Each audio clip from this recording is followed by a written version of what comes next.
So, mo ni numerical solutions of differential equations. So, natay problem dire.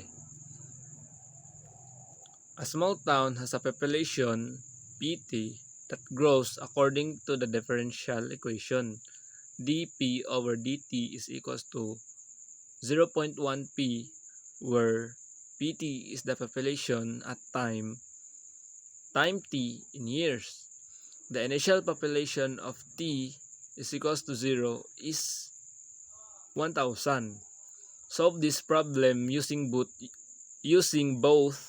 Euler's method and Runge-Kutta method, or RK4, with a step size of 1 year over a period of 2 years.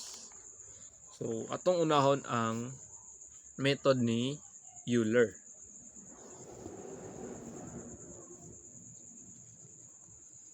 So, ano siya? Euler's method for the differential equation dP over dt is equals to 0.1p with a step size h is equals to 1 is given by p sub n plus 1 is equals to p sub n plus h f multiplied by t sub n pn is equals to p sub n plus h multiplied by 0.1 p sub n. So, initialize to t sub 0 is equals to 0. P sub 0 is equals to 1000 and h is equals to 1. Calculate the subsequent values using the formula. So, muna siya itong formula. Kani. Na-auto na siya. Muna tayo sa itong kuan. Kani. Man ang takaw na nga formula. So, calculate subsequent values using formula. So, naman na siya. Nana siya ikuan. Subsequent values. So,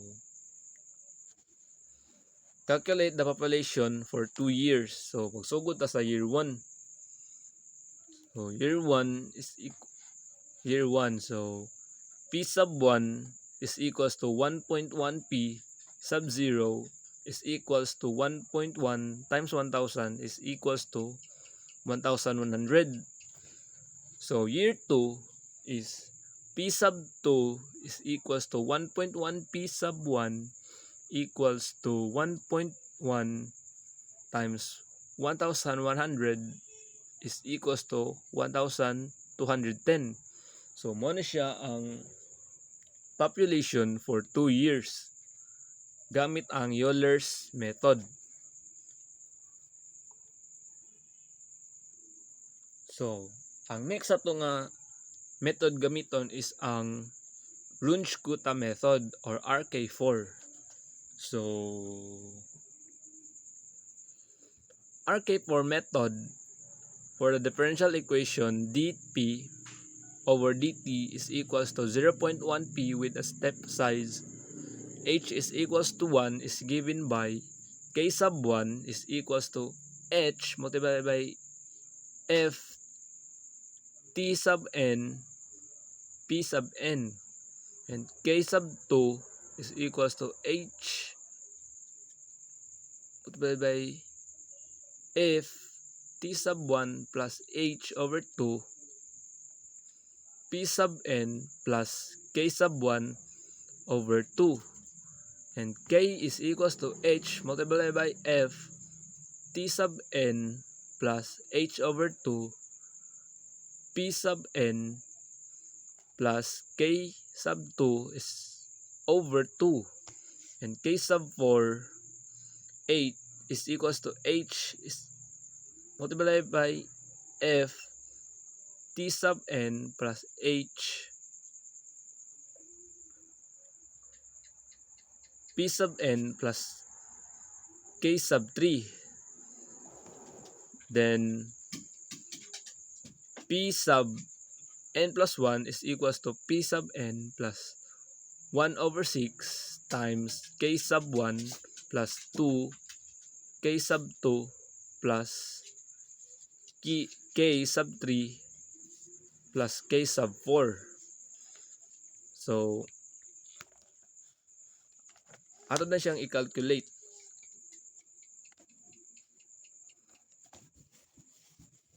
Calculate ito ang population for 2 years. So, atong pinakaunang buhaton is ang year 1. So,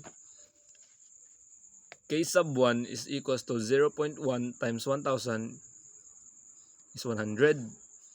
Then so on, k sub 2 is equals to 0.105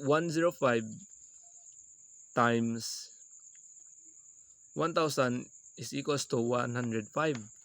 K sub 3 is equals to 1.10525 times 1,000 is equals to 105.25.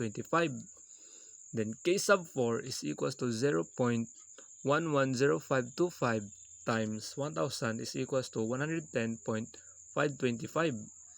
Then p sub 1 is equals to 1,000 plus 1 over 6 multiplied by 100 plus 2 times 105 plus 2 times 105.25 plus 110.525. Then ato siyang i-simplify. Taas lang na ko siya. So, kung siya ato siyang i-simplify, then ang answer is 1,105.17.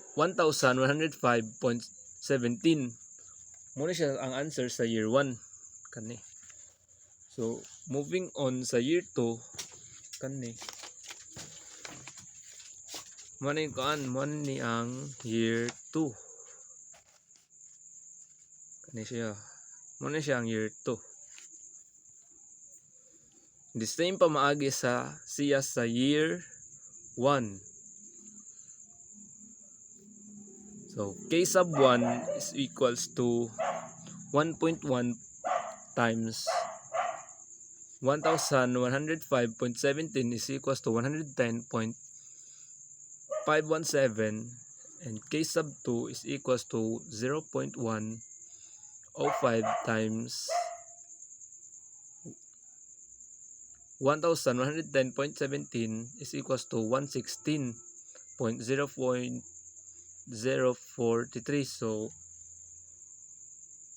So the same pamaagi sa year 1, then dili na dayon to sa shortcut ta diri sa dito ta diri sa p sub 2. So p sub 2 is equals to 1,105.17 plus 1 over 6 times 110.517 plus 2 times 116.043 plus 2 times 116.3 plus 122 plus 15. Then simplify, mo na siya answer. 1,221.4 ang population for 2 years. Mo na siya ang answer gamit ang Runge-Kutta method o RK4.